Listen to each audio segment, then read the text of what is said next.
আজকে পাস্তাটা just awesome হয়েছিল। তো আজকে এই পাস্তা রেসিপি আপনাদের সাথে শেয়ার করব। আসুন দেখে নিন।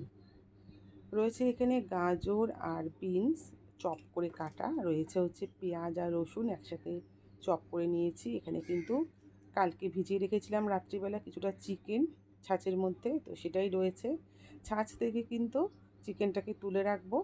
আর এদিকে কিন্তু পাস্তা সেদ্ধ হয়ে গেছে, একটু তেল মাখিয়ে নিচ্ছি যাতে ঝুরঝুরে থাকে। আর একটু কিন্তু আলগা করে করে কিন্তু একটু যাতে সমস্ত পাস্তার সাথে মিলে যায় তেলটা, সেইভাবে কিন্তু রেডি করে নিচ্ছি। পাস্তাটা দিয়ে কিন্তু চিকেনের মধ্যে কিন্তু যেহেতু আমি চিকেনটা একটু ফ্রাই করে নেব, ওই কারণে কিন্তু একটু কর্নফ্লাওয়ার, একটু ময়দা, এর মধ্যে একটু নুন আর আদা রসুন দেওয়া ছিল আগে থেকেই, ছাঁচের মধ্যেই দিয়ে দিয়েছিলাম।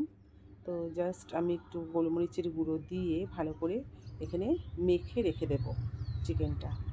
আর এদিকে আমার সব প্রিপারেশান দেখো প্রায় রেডি হয়ে রয়েছে এখানে।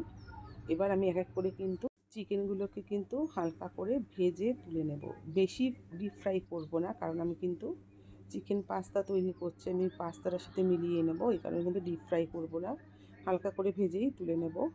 এগুলো তো তুলে রাখবো একটা সাইডের মধ্যে। আর ওই চিকেনটার মধ্যে কিন্তু আমি হালকা গরম জল একটু দিয়ে রেখেছি, যাতে চিকেনটা খুব সুন্দরভাবে সফট থাকে, ওটা যেন শক্ত না হয়ে যায়। আর এই তেলটার মধ্যে কিন্তু আমি পেঁয়াজ, রসুন আর বিনস, গাজর এগুলোকে কিন্তু খুব ভালো করে আমি ভেজে নিচ্ছি, একটু নুন দিয়ে দেবো। আর ওই যে চিকেনটা রেখেছিলাম জলে ভিজিয়ে, সেটার মধ্যে দিয়ে দিলাম। খুব ভালো করে কিন্তু একটু সটে করে নিয়ে এর মধ্যে দিয়ে দেবো হচ্ছে আমি যে পাস্তাটা রেডি করে রেখেছিলাম, সেই পাস্তাটা তার মধ্যে দিয়ে দেবো হচ্ছে দুধ। দুধটা কিন্তু মানে জাল দিয়ে ঠান্ডা করে নিয়েছি, তারপর এর মধ্যে দিলাম।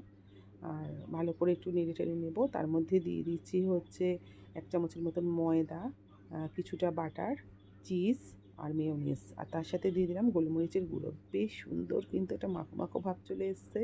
এটা খেতে কিন্তু জাস্ট অসাম লাগে। আর ওপর থেকে দিয়ে দিলাম অরিগ্যানো আর হচ্ছে চিলি ফ্লেক্স। তো তৈরি হয়ে গেছে আমার হোয়াইট চিকেন পাস্তা। তো আজকের রেসিপিটা তোমাদের কীরকম লাগলো অবশ্যই জানিও। ভালো লাগলে একটু লাইক শেয়ার করে দিও। আর কীরকম লাগলো সেটা কমেন্টের মাধ্যমে জানিও। যারা এখনও পর্যন্ত চ্যানেলটা সাবস্ক্রাইব করোনি, চ্যানেলটা সাবস্ক্রাইব করে দিয়ে আমার পাশে থেকো, যাতে নিত্য নতুন ভিডিও তোমাদের কাছে পৌঁছে যায়। তো এখনের মতন টাটা।